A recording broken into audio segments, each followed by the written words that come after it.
que la estén leyendo y ojalá que se animen algunos de ustedes a hacer preguntas durante la semana. Me encantaría que se animen. También recuerdan que en una o dos ocasiones ha habido resúmenes de los sermones. Cuando estaba aquí la hermana Miriam, ella hizo 2 o 3 resúmenes de sermones que se pasaron. Ojalá que algunos de ustedes se animen a hacerlo. Y si 2 o 3 personas hacen resúmenes, ponemos los 2 o 3 para que los demás vean y así se nos acuerda un poco más. Pero hoy vamos a ver esta parte del capítulo 3, versos del 1 al 6. Y una de las cosas que tenemos que notar, y todos nosotros seguramente estamos conscientes de eso, es que la vida nos presenta asuntos de diferente grado de dificultad. La mayoría de las veces son asuntos de fácil comprensión, fáciles de resolver. Por ejemplo, cuando nos enfermamos de un resfriado, un catarrito, pues está incómodo, ¿no es cierto? Estar estornudando, estar con un poco de temperatura tal vez sentir el cuerpo un poco cortado, pero nosotros sabemos que es cuestión de malestar unos pocos días y ya se resuelve el asunto, por muy fuerte que sea, unos días y ya estamos bien, con todo lo fastidioso que es. Otro ejemplo es como cuando se nos descompone el carro y no tenemos dinero para repararlo enseguida y nos vemos obligados a usar el transporte público, que pues es muy tardado, ¿no es cierto? Para ir de aquí al centro creo que se lleva 1 hora en lugar de solamente unos 10 minutos o 15 minutos. Pero hay ocasiones cuando la vida nos presenta asuntos que se salen de nuestro marco conceptual, se salen de nuestra experiencia, y entonces pues nos salimos de onda. Y un ejemplo de eso es como cuando hemos estado platicando con un familiar. Esto es algo que a mí me sucedió. Un sobrino mío, platiqué con él en un taller que tenía de mecánica, me despedí de él, fui a mi casa y al rato sonó el teléfono: Mario acaba de morir. Mi cabeza no podía entenderlo. ¿Cómo? Si acabo de hablar con él, ¿cómo que acaba de morirse? Sencillamente no lo podemos creer. No alcanzamos a asimilar el suceso. Y así hoy vamos a tratar 2 o 3 asuntos que son difíciles de procesar. No es fácil que los entendamos. Así que presten mucha atención a la lectura de la palabra de Dios. Pero antes vamos a orar. Padre Santo, te damos gracias por tu palabra y te damos gracias por los cantos que ya entonamos. Te damos gracias porque nos permitiste traer diezmos y ofrendas. Te damos gracias porque aceptaste nuestra confesión de pecados. Y te damos gracias por cada persona que está aquí presente para que como pueblo te alabemos. Señor, ahora que vamos a estudiar brevemente tu palabra, te estamos rogando que una vez más, siendo fiel a ti mismo, tu Espíritu nos enseñe. Señor, prepara nuestras mentes para que no estemos distraídos con 1000 cosas que el mundo nos presenta. Prepara nuestros corazones para que tu palabra pueda encontrar lugar dentro de nuestro corazón y así podamos ser transformados por el poder de tu palabra, por el poder de tu Espíritu. Ayúdanos, Señor. Queremos ser mejores delante de ti cada día. Te rogamos bendición para todos los que estamos aquí, te rogamos bendición para los que quisieron venir, pero algo se les impidió. Y para aquellos que están algo fríos, te rogamos, Señor, que tú seas el que los caliente. En nombre de Cristo Jesús. Amén. Fíjense cómo dice la palabra en la primera carta del apóstol San Juan, versos 1 al 6. Fíjense qué gran amor nos ha dado el Padre, que nos llame hijos de Dios, y lo somos. El mundo no nos conoce precisamente porque no lo conoció a Él. Queridos hermanos, ahora somos hijos de Dios, pero todavía no se ha manifestado lo que habremos de ser. Sabemos, sin embargo, que cuando Cristo venga, seremos semejantes a Él, porque lo veremos tal como Él es. Todo el que tiene esta esperanza en Cristo se purifica a sí mismo, así como Él es puro. Todo el que comete pecado quebranta la ley. De hecho, el pecado es transgresión de la ley. Pero ustedes saben que Jesucristo se manifestó para quitar nuestros pecados, y Él no tiene pecado. Todo el que permanece en Él no practica el pecado. Todo el que practica el pecado no le ha visto ni le ha conocido. Palabra de Dios. El primer punto que vamos a tratar, que a mí se me hace difícil entender esto. Si somos cristianos, somos hijos de Dios. Algo que da trabajo aceptar y mucho más trabajo entender es que somos hijos de Dios. Nos cuesta trabajo aceptarlo porque suena demasiado bueno, ¿no es cierto? Suena demasiado bueno para ser cierto, y nuestra mente y nuestro corazón pues entran en conflicto. Nuestro corazón lo desea, pero nuestra mente dice: imposible, no puede ser, imposible. Al mirarnos y al mirar nuestra condición humana, nuestra mente rechaza lo que nuestro corazón desea. ¿Qué hacer entonces? Hace algunos años tuve el privilegio de ser pastor de una iglesia que se llama el Lago de Genezaret, allá en Mérida. Fue la primera iglesia que Dios me concedió pastorear. Una pequeña iglesia al sur de la ciudad de Mérida, en la colonia Melitón Salazar. Un domingo, al estar despidiendo a los que habían asistido al servicio de adoración, una hermana me dijo que quería hablar conmigo. Y le pregunté: ¿ahora mismo o quieres ir a mi casa? Y me dijo: mañana voy a su casa. Y así sucedió. Al llegar a mi casa ese lunes, la hermana saludó a mi esposa, doña Lourdes, y me dijo que había venido efectivamente a hablar conmigo. A la vista de mi esposa, pero una distancia suficiente para que ella no escuchara lo que estábamos platicando, la hermana y yo hicimos sendas oraciones. Cada uno de nosotros oró. Yo trataba de adivinar el motivo. ¿Qué será lo que esta hermana me quiere decir? De pronto me dijo: pastor, tengo mucho miedo. He perdido mi salvación. He perdido mi salvación. Le pregunté: ¿cómo? ¿Por qué dices eso? Yo no entendía el asunto. Empezó a decir cosas que yo no entendí. Y entonces rompió en un llanto descontrolado. Entre sus sollozos balbuceaba algo, pero yo no entendía ni una sílaba de lo que decía. No lograba entenderlo. Le dije: mi querida hermana, llora todo lo que sea necesario. Llora y llora y llora hasta que ya no te queden lágrimas, hasta que ya puedas hablar con claridad. Después de un buen rato, sus sollozos fueron disminuyendo y al fin se calmó. Entonces me repitió con claridad: tengo mucho miedo. He perdido mi salvación. Le pregunté de nuevo: ¿cómo dices? ¿Por qué lo dices?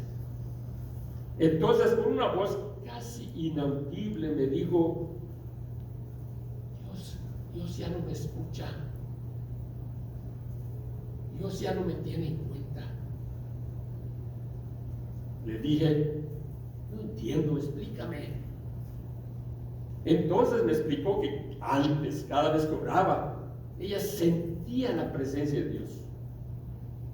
Ella sentía que Dios le estaba escuchando y atendiendo, pero últimamente ella se sentía sola al orar, como si el cielo estuviera cerrado, como si sus oraciones ni siquiera llegaran al techo, mucho menos al cielo, como si sus oraciones ya no tuvieran fuerza. Le dije, vamos a orar,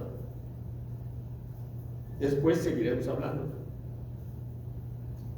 Hice una breve oración rogando al Señor que me diera las palabras precisas para mi hermana y que Dios le hiciera entender.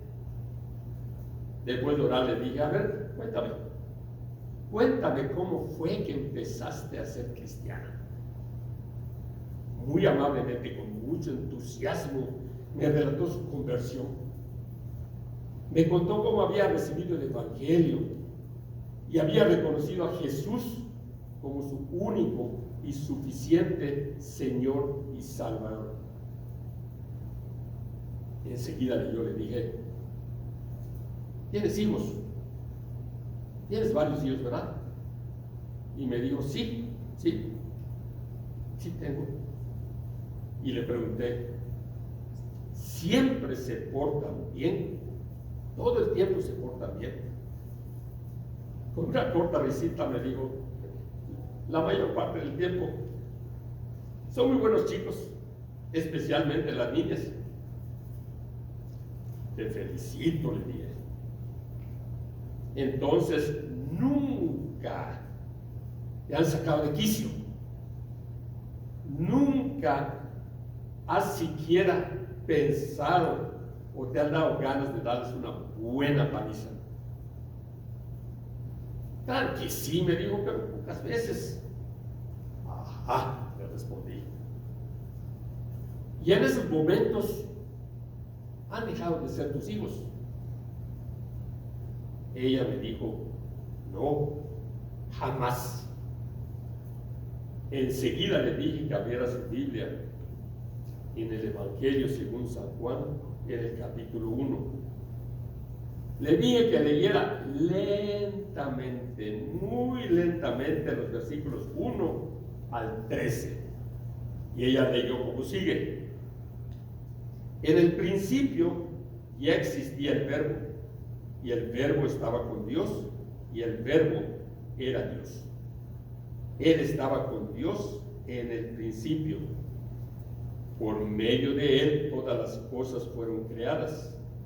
Sin Él nada de lo creado llegó a existir. En Él estaba la vida, y la vida era la luz de la humanidad. Esta luz resplandece en las tinieblas, y las tinieblas no han podido extinguirla. Vino un hombre llamado Juan.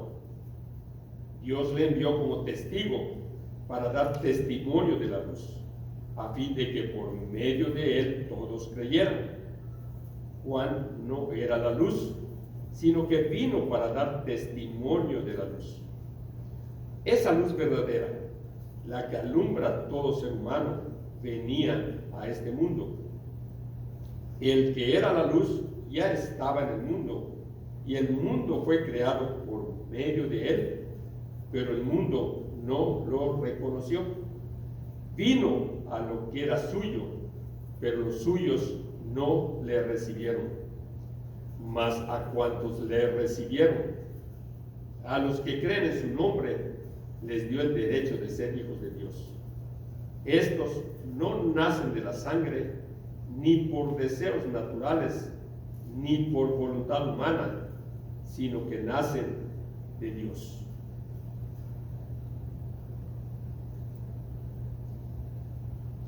Al terminar de leer, su carita se iluminó, dibujó una leve sonrisa y dijo: entonces, ¿no he perdido mi salvación? Entonces, ¿no he dejado de ser hija de Dios? Por supuesto que no le respondí. No pudo contenerse, ella se levantó de su asiento, se acercó a mí, me abrazó y me dijo: gracias, pastor, soy hija de Dios. Mis hermanos, somos hijos de Dios por adopción, no nacidos de la sangre, ni por deseos naturales, no por voluntad humana, sino que nacimos de Dios. Esto es lo que se llama el nuevo nacimiento, nacer de nuevo. Nacer de nuevo a vida eterna. Todos nosotros, si somos cristianos, recordemos, ¿somos qué? Hijos de Dios. Pero la segunda cosa que da trabajo entender de este pasaje es que si somos cristianos, seremos semejantes a Cristo Jesús. Me parece que el problema surge cuando nosotros queremos equiparar o igualar semejanza con identidad, con igualdad. Fíjense que es nuestro deber investigar a qué se refiere el apóstol Juan como nos dice que seremos semejantes a Cristo. Y me parece que en este punto es muy importante que nosotros recordemos que nosotros los humanos fuimos creados, como dice la Biblia en Génesis, a semejanza, a imagen de Dios. Según nos dice Génesis 1:26, de la siguiente manera, Dios está hablando y dice: hagamos al ser humano a nuestra imagen y semejanza. Es obvio que siendo Dios el creador y siendo nosotros las criaturas, jamás seremos idénticos a Él. No podemos ser iguales a Él. Es más, a consecuencia de la caída, esa imagen y esa semejanza se resquebrajó. Esa imagen y esa semejanza se distorsionó. Y la distancia entre nosotros y Dios se hizo abismal. Pero Dios tenía planes para la humanidad.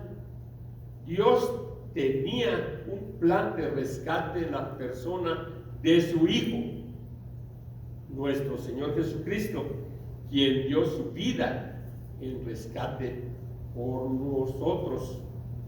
Y al rescatarnos, nos hace Dios sus hijos. Y al darnos esa esperanza en Cristo Jesús, nos purifica, como Él es puro. Así nos explica el apóstol Juan. Y aquí es donde cabe recordar a dos personas, a Lutero y a Calvino. Lutero siempre insistió en que nosotros vivimos, aunque no querramos, una especie de dualidad, porque somos santos y pecadores al mismo tiempo, pecadores y santos. Sí, y mientras estemos en esta tierra, nunca dejaremos de ser pecadores. Nada más que a pecadores hay que agregarles una pequeña palabra. ¿Cuál es? Arrepentidos. Somos pecadores, ¿qué? Arrepentidos. Y Calvino dijo que lo que nos definía a nosotros no era que siguiéramos pecando, sino que ahora el pecado no nos domina y podemos decirle no al pecado. Ya no somos sus esclavos.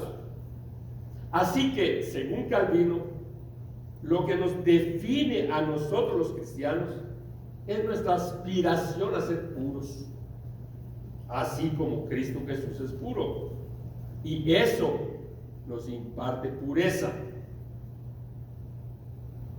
Teología pura, ¿no? pura teología. Mis hermanos, por eso es tan importante que nosotros leamos la Biblia. Por eso es tan importante que estudiemos la Biblia. Cuando no estudiamos la Biblia, ciertas cosas nos parecerán sin sentido o de plano nos parecerán imposibles. Debemos recordar que la semana pasada nosotros recordamos que no estamos corriendo una carrera solitaria como la tortuga. ¿Se acuerdan ustedes? La tortuga solamente confiaba o estaba basada en su propia determinación de llegar a la meta para ganar la carrera. Nosotros no estamos solos. No estamos dependiendo de nuestras propias fuerzas.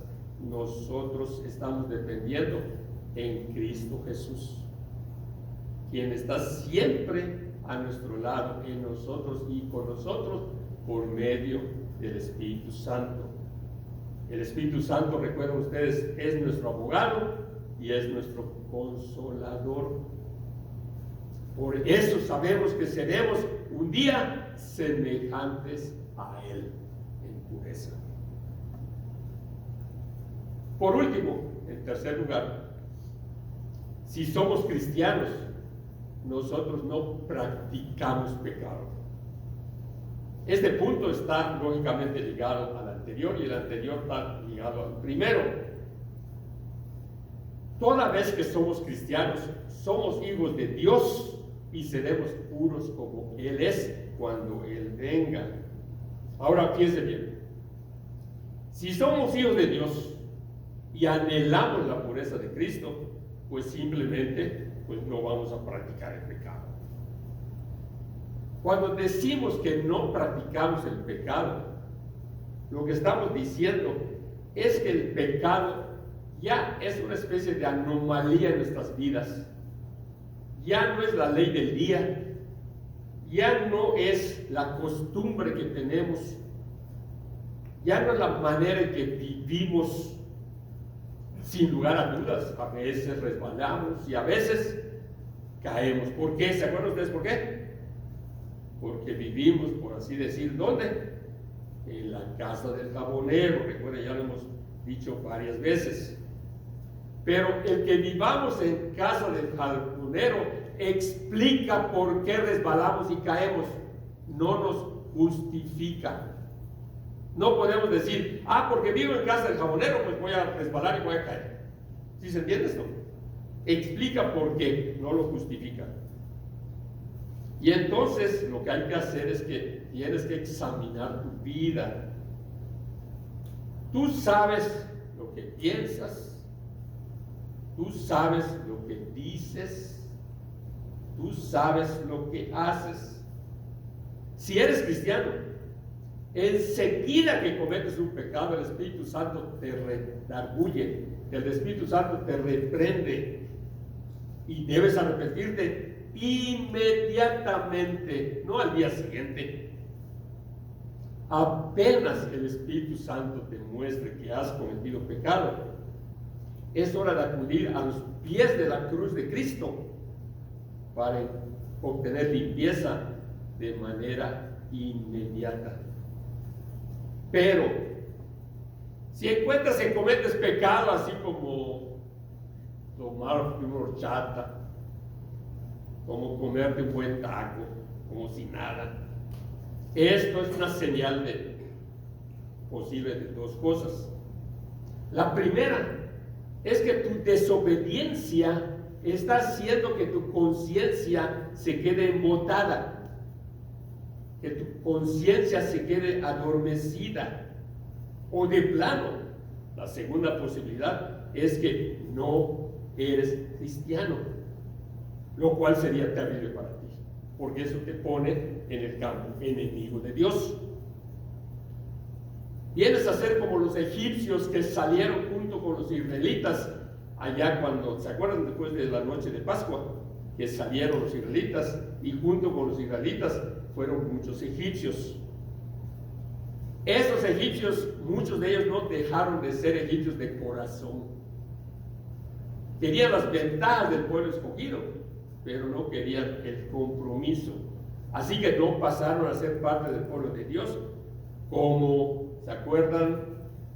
Una de Jericó, ¿cómo se llamaba? Rahab. ¿Se acuerdan de una moabita? ¿Quién era? Ruth, la moabita, que llegó a ser bisabuelita de Jesús, ¿se acuerdan? Entonces, ¿tú dónde estás? Piensa, eso es cosa que tú tienes que resolver. No don Aarón, no yo, no nadie que está aquí. Solamente tú lo puedes resolver. Mis hermanos, nosotros los cristianos no practicamos pecado porque sabemos que el pecado es horrible a los ojos de Dios. Nosotros no practicamos el pecado porque valoramos el sacrificio, el sufrimiento que Cristo Jesús soportó en la cruz con tal de rescatarnos. Nosotros no practicamos el pecado porque amamos al Padre y amamos a su Hijo, Cristo Jesús, nuestro Señor. Y además queremos agradarle. Nosotros no practicamos el pecado porque nuestra salvación ya está asegurada y tenemos un lugar en el cielo. Y entonces aquí estamos viviendo un anticipo de lo que va a ser vivir toda la eternidad junto a Dios y junto a Jesús. Nosotros no practicamos el pecado, porque el no practicar pecado nos trae bendición a nosotros y le trae bendición a las personas que están junto a nosotros. ¿Recuerdan ustedes a José, allá en Egipto? Que por medio de él, el pueblo de Egipto fue bendecido y no se murió de hambre. ¿De acuerdo? ¿Recuerdan a Daniel y a sus amigos allá en Babilonia? Ya bien, nosotros los cristianos no practicamos pecado porque somos llamados a ser luz y sal de este mundo. Piénsenlo. En conclusión, mis hermanos, el apóstol Juan nos recordó 3 cosas. ¿Recuerdan cuáles son? La primera, ¿cuál es? Somos, ¿qué? Hijos de Dios. La segunda, ¿cuál es? Vamos a ser puros como Cristo Jesús es puro cuando Él venga. Y la última, ¿cuál es? Nosotros no practicamos pecado. No estamos planeando qué nuevo pecado vamos a hacer. Porque nosotros valoramos y agradecemos el sacrificio que Cristo Jesús hizo por nosotros.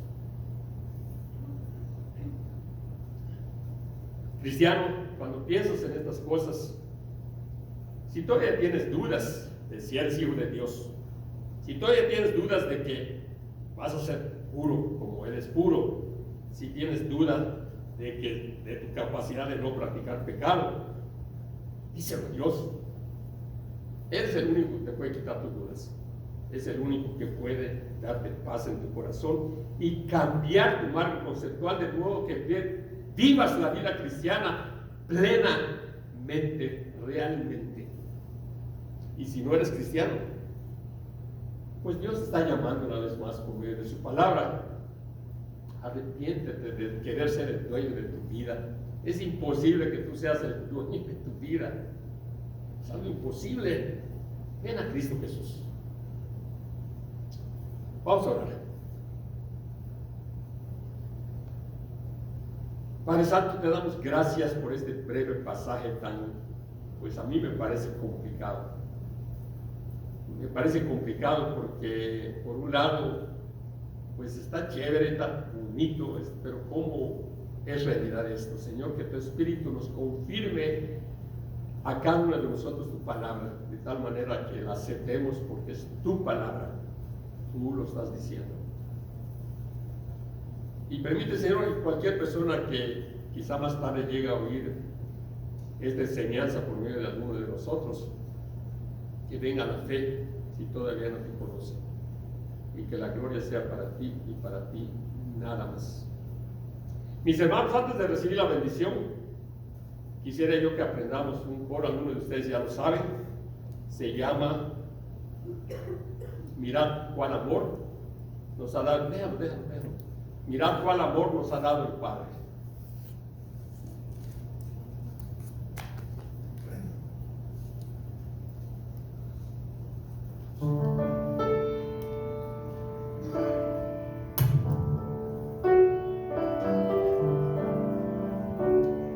Este es tu papelito.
Mis hermanos, el Señor te bendiga y te guarde. El Señor haga resplandecer su rostro sobre ti y tenga de ti misericordia.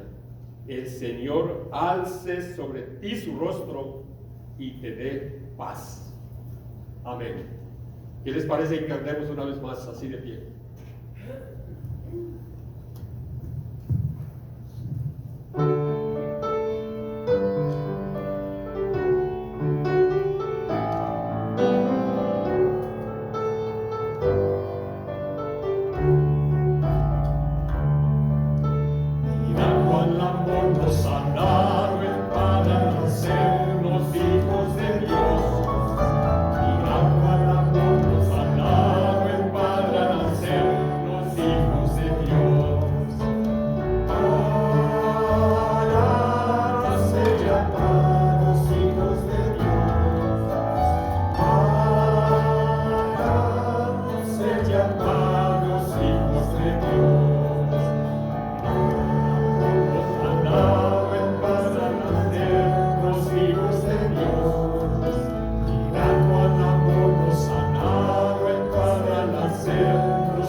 No sé si hay algunos anuncios, otros, que nuestro pastor salió del hospital, gracias a Dios, ya hace un par de días, y nada más están esperando que mañana, lunes, entiendo que a las 9:30 hora de Phoenix, tendrán una cita con el doctor, y posiblemente a mediodía, apenas los liberen, ya emprenden el retorno.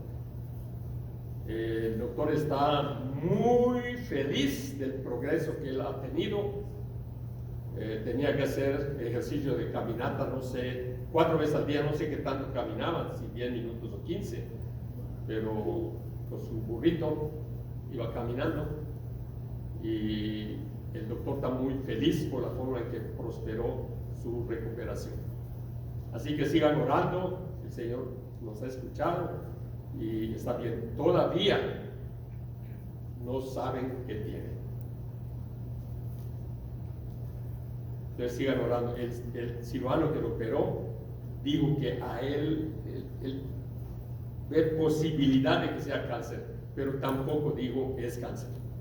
Así que sigamos orando y sabemos que nuestro Señor puede hacer un milagro, ¿no es cierto? Vamos a seguir orando. Entonces, si quieren orar un momentito antes de irse, sigan orando un momentito. Si quieren saludar a los que vinieron, saluden. Dios les bendiga muchísimo.